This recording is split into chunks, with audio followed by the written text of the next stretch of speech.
Olá, meus amigos, estamos de volta para a nossa quarta aula nesse curso completo e gratuito sobre o direito do consumidor. O nosso objetivo é levar informação sobre os seus direitos. Lembre-se, é de suma importância para o exercício da sua cidadania. O tema da aula de hoje é princípios e direitos básicos do consumidor. Vamos começar estudando os princípios. Os princípios são essenciais para que você entenda a base do direito do consumidor. Fazendo uma analogia com o prédio, assim como o pilar está para o prédio, os princípios está para as legislações consumeristas. Então é essencial que você entenda. Vamos comigo. Princípios da relação de consumo. Dignidade. A dignidade significa que o consumidor jamais poderá ser tratado de forma indigna. Além da Constituição Federal de 88, podemos citar aqui também o próprio artigo 4º do Código de Defesa do Consumidor. É a dignidade, é o princípio da dignidade que ampara todos os outros princípios da relação de consumo. Proteção à vida, saúde e segurança. Ou melhor, antes de falar da proteção à vida, saúde e segurança, é bom ressaltar também a todos vocês que o princípio da dignidade não só ampara os princípios decorrentes da relação de consumo, mas todos os princípios, inclusive constitucionais. A dignidade é o princípio dos princípios, ok? Vamos lá. Proteção à vida, saúde e segurança. Você observa a base desse princípio no artigo 4º, no artigo 6º, inciso 1, ambos do Código de Defesa do Consumidor. O fornecedor deve tomar medidas preventivas na relação de consumo. O marco do direito do consumidor começou a discutir isso. Começou discutindo a vida, saúde e segurança. As primeiras leis, os primeiros textos em prol do consumidor lutavam em prol da vida, saúde e segurança do consumidor. Dali em diante, após conquistar e consolidar os movimentos sociais de defesa do consumidor, é que começou a se preocupar com outras questões. Mas a primeira preocupação foi com a vida, saúde e segurança, que é de extrema importância. Vou lhe dar um exemplo. Existem procedimentos de interdição ou de suspensão temporária de algumas atividades. Por exemplo, o PROCON. O PROCON, que é um órgão que tem poder de polícia, ele pode chegar em um restaurante, por exemplo, e identificando que não há condições de higiene para o desempenho daquela atividade, ele pode suspender temporariamente, ele pode inclusive interditar aquele estabelecimento para não colocar em risco a vida, saúde e segurança do consumidor. É muito importante a preocupação, é muito importante que você, empresário, além de se preocupar com o seu lucro, você saiba que o lucro, de maneira alguma, pode se sobrepor aos interesses fundamentais. Você deve lucrar. Nós queremos que você lucre e gere cada vez mais emprego e renda, mas é importante que você lucre respeitando os direitos fundamentais essenciais à dignidade da pessoa humana, ok? Isso é muito grave. Imagina você sai de casa, sai com sua família, com sua esposa, com seus filhos, vai a um restaurante e o mínimo que você espera é que seja bem atendido e que aquele alimento que você está consumindo não vá comprometer a sua saúde. Então, é uma questão de extrema importância o princípio da proteção à vida, saúde e segurança do consumidor. Vulnerabilidade. Também tem previsão ali no artigo 4º, mais precisamente ali no inciso 1 do CDC. Há a presunção de vulnerabilidade do consumidor em razão da desproporção econômica na relação de consumo. Há a presunção de vulnerabilidade, o consumidor ele é presumível a sua vulnerabilidade. Aproveitamento da hipossuficiência. O aproveitamento da hipossuficiência é em razão do dever haver a igualdade na relação de consumo. Deve existir, devemos lutar pela isonomia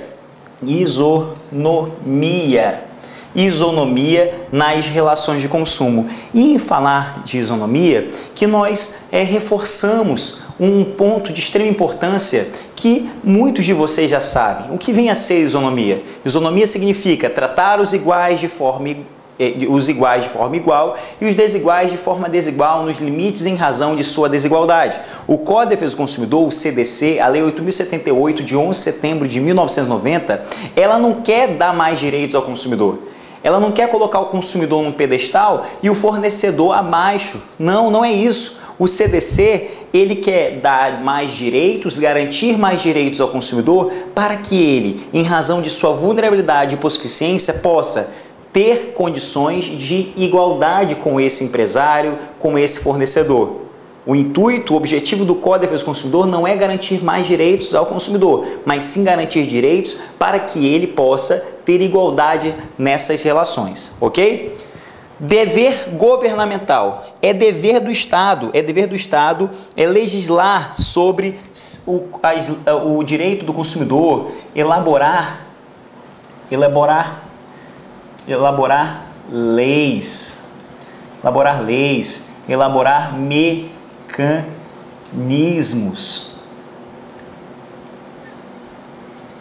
mecanismos, elaborar formas de se aplicar a lei, de se garantir que o direito do consumidor ele seja respeitado. É dever do Estado, e na nossa primeira aula, no nosso primeiro vídeo eu falei a vocês, é dever do Estado garantir o direito do consumidor. Está previsto no artigo 5º, inciso 32 da Constituição Federal, artigo 170, inciso 5 também da Constituição Federal.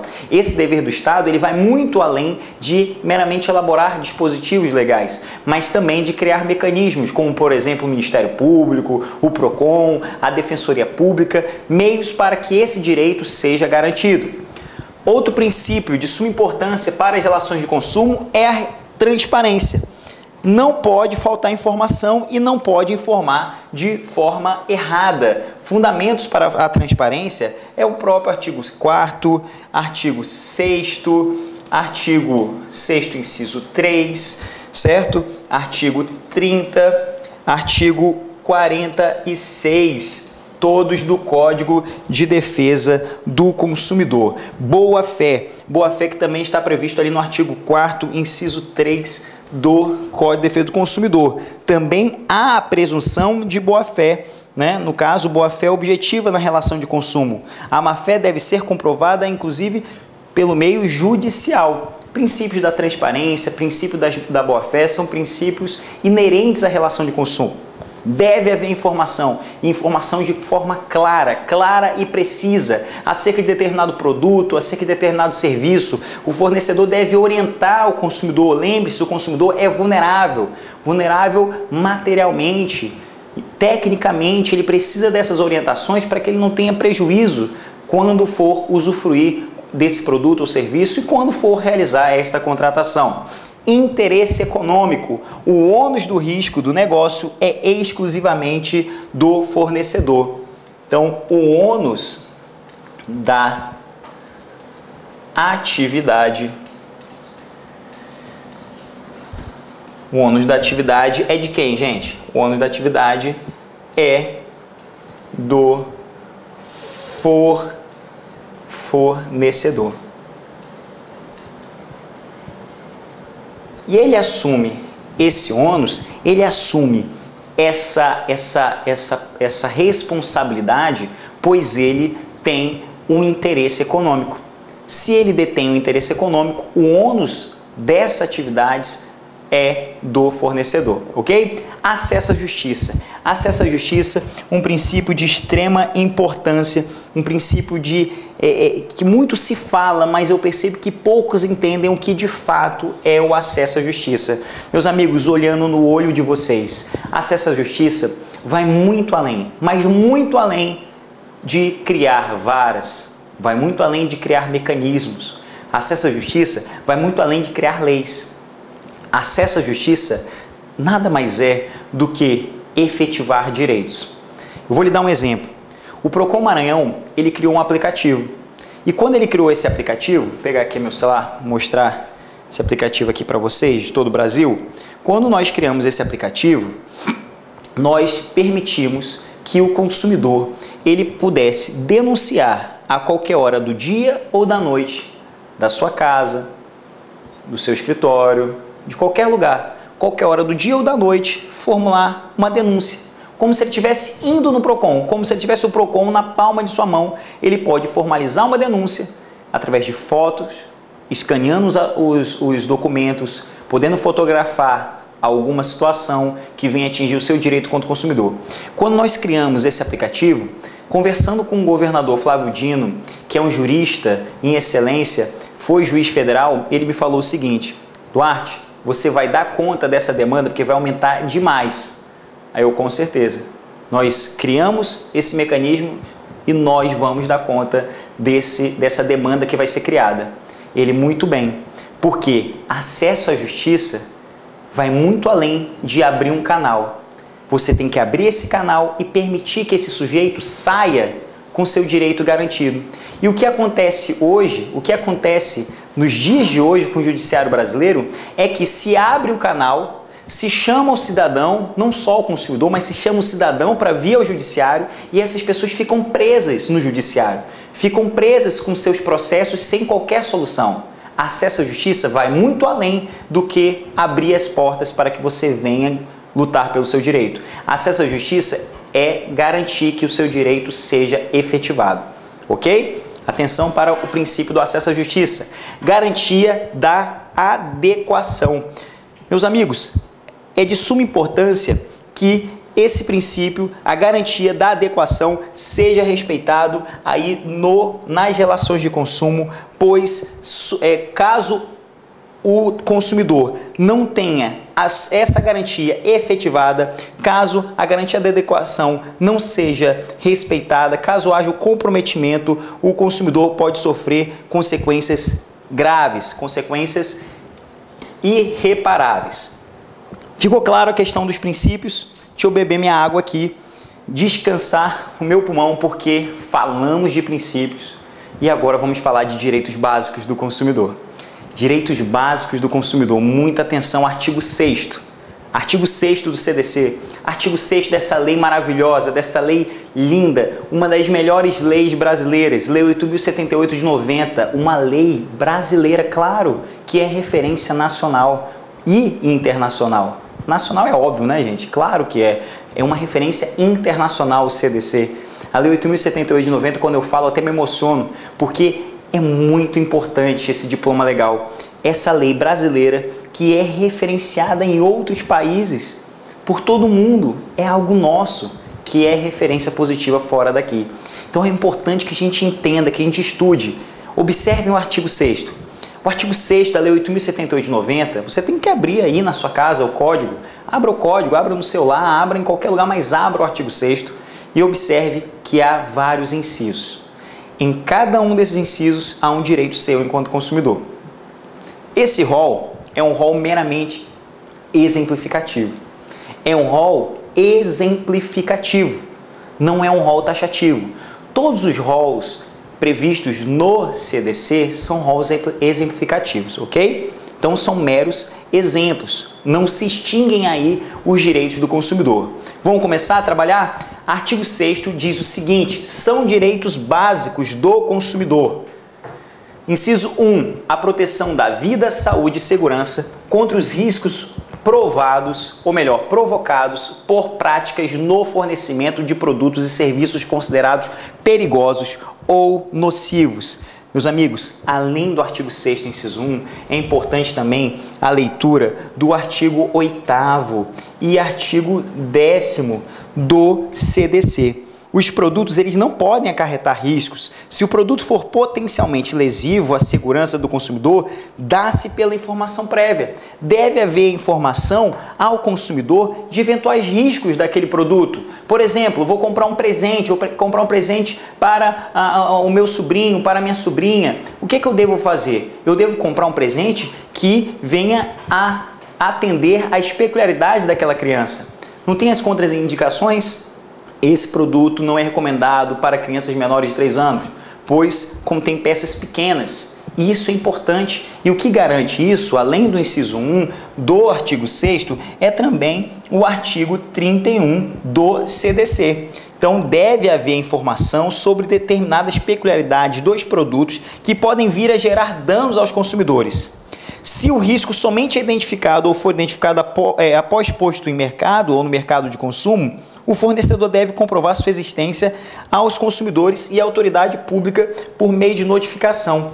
Meus amigos, isso aqui nada mais é o que nós observamos no artigo 10º do CDC.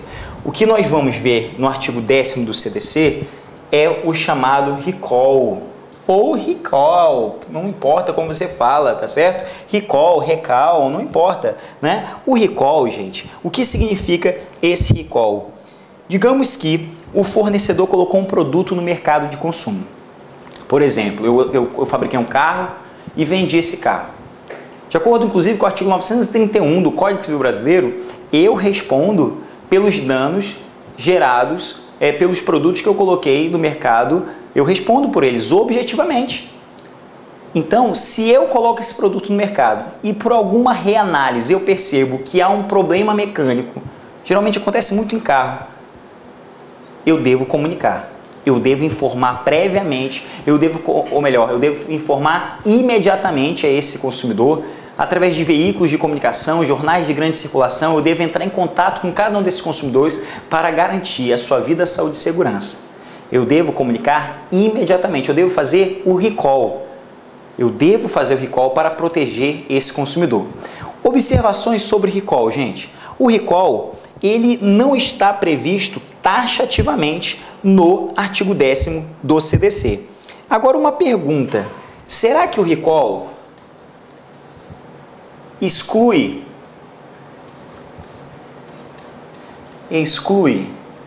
a responsabilidade do consumidor? Ou melhor, do fornecedor?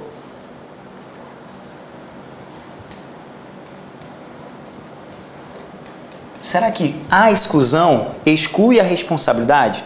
Se uma empresa colocou um produto no mercado, informou ao consumidor, após ter vendido, após ter colocado no mercado de consumo, informou o consumidor que deveria voltar para fazer a troca de uma peça. E antes que o consumidor conseguisse ter acesso àquela informação, ou conseguisse ter acesso à empresa, ir até a empresa, ele sofre um acidente gerado por aquele dano. Eu te pergunto, pelo fato de ter feito o recall, exonera a responsabilidade? Exclui a responsabilidade? De maneira alguma.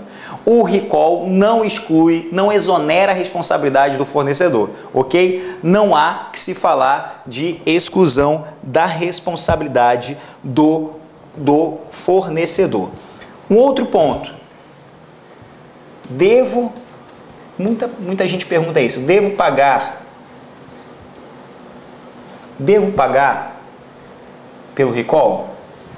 Será que o consumidor, ele foi lá, comprou o carro, comprou o produto dele, recebeu o aviso de recall, foi até a concessionária, foi até o fornecedor e lá ele foi informado que para realizar o recall ele teria que pagar uma pequena taxa de R$8. Ou ele teria que pagar apenas a mão de obra, ou ele teria que pagar apenas as peças. É correto cobrar pelo recall? Não. O recall é de responsabilidade do fornecedor. É de responsabilidade daquele que detém um interesse econômico. O recall não é de responsabilidade do consumidor. Em hipótese alguma, o consumidor deve pagar pelo recall. Caso esse fornecedor realize esse procedimento, caso esse fornecedor cobre pelo recall, denuncie ao PROCON, denuncie aos órgãos de defesa do consumidor, ok? Vamos lá. Caminhando. Inciso 2.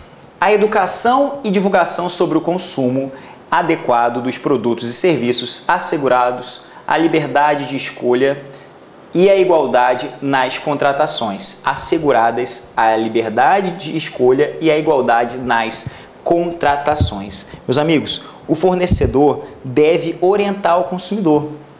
O consumidor, ele tem liberdade de escolha. Eu costumo afirmar que, apesar do consumidor ser vulnerável, ser hipossuficiente, o consumidor é o lado mais forte da relação. Ele que decide quando, onde e como comprar. Esse é um direito dele enquanto consumidor. Por isso que nós devemos lutar contra o monopólio. Por isso que é dever do Estado incentivar que mais empresas prestem o mesmo serviço para que essa variação gere um bônus ao consumidor. Em razão da livre concorrência, o consumidor consegue economizar, consegue ter acesso a melhores produtos e melhores serviços. Essa garantia prevista no inciso 2, a educação e divulgação sobre o consumo adequado dos produtos e serviços, asseguradas a liberdade de escolha e a igualdade nas contratações, isso é excelente, é essencial ao consumidor. E é dever do Estado trabalhar essa educação para o consumo. Lembre-se, o consumidor informado é cidadão respeitado. E é dever do Estado trabalhar políticas públicas de educação e orientação do consumidor. Lá no Maranhão, nós no Procon fizemos um projeto chamado Procon Mirim e nós levamos para as escolas públicas do Estado educação para o consumo. Nós fizemos um convênio com o governo federal onde foi possível fazer com que os professores da rede pública de ensino fossem capacitados para levar educação de forma interdisciplinar, educação para o consumo de forma interdisciplinar para dentro das escolas. Não é, gente, uma nova disciplina. Não é uma nova disciplina. É falar de direito do consumidor quando for falar de matemática. É falar sobre os direitos do consumidor quando for falar de português, história, ciência, geografia, de forma interdisciplinar. Hoje já é realidade esse tipo de política pública. E com isso, o que acontece? Com isso, o consumidor se torna cada vez mais consciente. Aquela criança que um dia vai se tornar um adulto e vai ter uma família. E se tornando um adulto consciente, ele vai poder se livrar de problemas sociais, como hoje ocorre muito, a questão do próprio superendividamento. É provado que crimes são praticados em razão do incentivo ao consumo.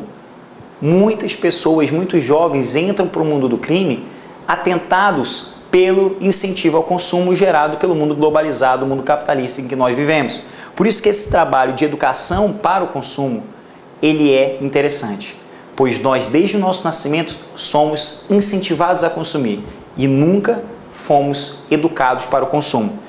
Nós acreditamos e eu confio que é possível sim mudar todos os problemas sociais decorrentes das relações de consumo ou não através da educação por meio das crianças. É muito possível porque a gente começa a trabalhar pequenos fiscais e pequenos conscientizadores que chegam em casa e começam a conversar com os pais, né, com os familiares, falando o que aprendeu em casa. Então, leve essa informação para a sua escola, compartilhe isso com os amigos porque é muito importante. Lembre-se, é nosso direito, enquanto consumidor, educação para o consumo.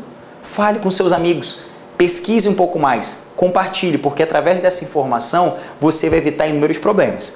Garantia no inciso 2. Inciso 3. Informação adequada e clara sobre os diferentes produtos e serviços com especificação correta e quantidade, características de quantidade, características, composição, qualidade, tributos, incidentes e preço, bem como sobre os riscos que apresentem. Liberdade de escolha.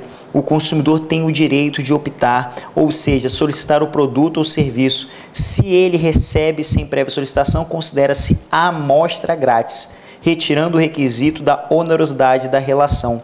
Meus amigos, muito importante informação adequada, clara e precisa sobre os produtos e serviços. O consumidor deve ser orientado pelo que ele vai receber, pela forma de contratação, sobre detalhes como a composição do produto. Esses são direitos básicos do consumidor para que ele possa evitar determinados prejuízos e também, é claro, verificar se realmente aquele produto ou serviço está de acordo com as suas necessidades. Inciso 4. A proteção contra publicidade enganosa e publicidade abusiva.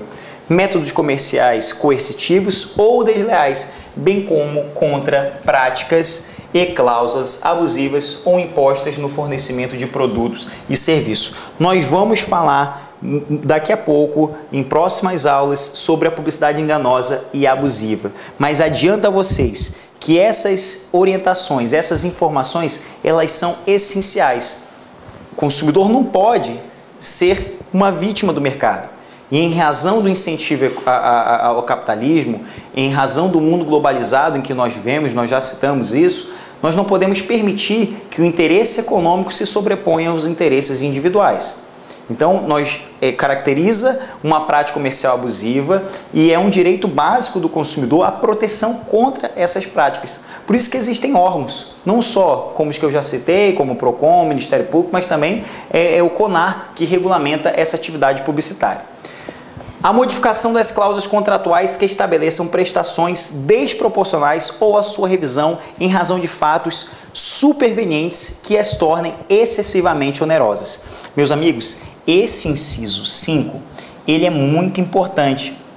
Ele é muito importante e por essa razão eu vou abrir aqui um parêntese, eu vou abrir uma página nova bem aqui para poder falar mais sobre esse inciso 5, ok?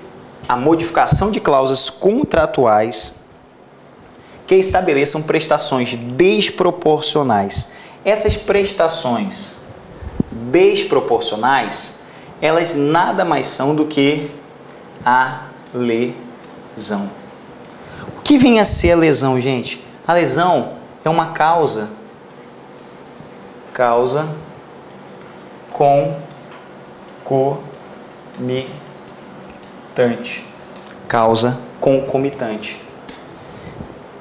Ou a sua revisão em razão de fatos supervenientes que as tornem excessivamente onerosas. Excessivamente onerosas em razão de fatos supervenientes. Isso significa, gente, uma causa posterior. Uma causa posterior, que é, por sua vez, diferente da lesão. Lesão que nós vimos que é uma causa concomitante. Ambos vão gerar o desequilíbrio contratual, só que o momento desse desequilíbrio é diverso. Origina-se que, nesse momento, a teoria do rompimento da base objetiva do contrato. Observem, teoria do rompimento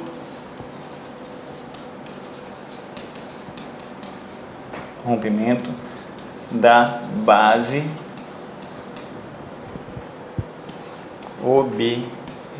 objetiva do contrato. Teoria do rompimento da base objetiva do contrato.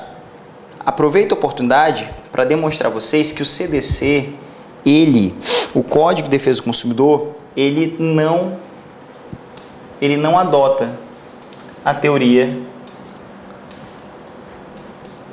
da imprevisão.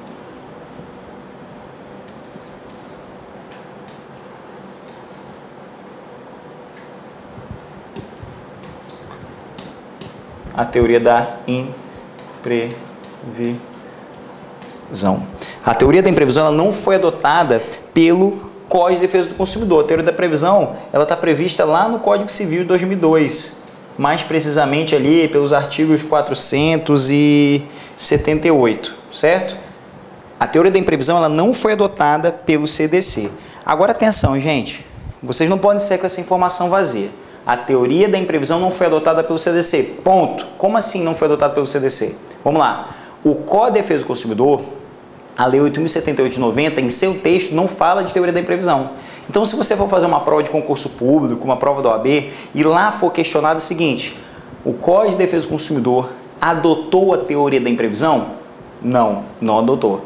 Qual teoria o CDC adotou? Está ali. Teoria do rompimento da base objetiva do contrato. Essa foi a teoria adotada pelo CDC. Agora, isso não impede que, num caso concreto, isso não impede que na jurisprudência, em uma relação de consumo, se aplique a teoria da imprevisão. Ok? Então, muita atenção para essa observação. Segunda observação, também ainda vou botar aqui para poder entender o que a gente está falando, artigo 6º, inciso 5. Nossa segunda observação, ela versa sobre a lesão. A lesão do... Eu vou mudar de página para ficar mais bonitinho. Cadê aqui? Aqui. Ainda falando sobre o artigo 6º, inciso 5. Certo? Segunda observação. Lesão, segundo o Código Civil de 2002, é configurada por dois requisitos, duas situações. Tem que estar presente. Primeiro, tem que ter os elementos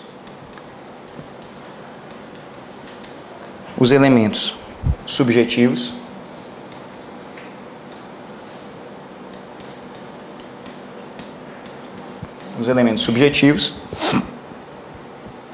e os elementos objetivos. Quais são esses elementos subjetivos são eles. Primeiro, necessidade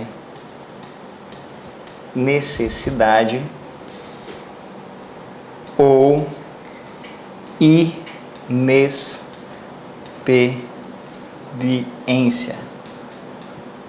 Necessidade ou inexperiência. Ok? Já os elementos objetivos, eles significam o quê? Prestação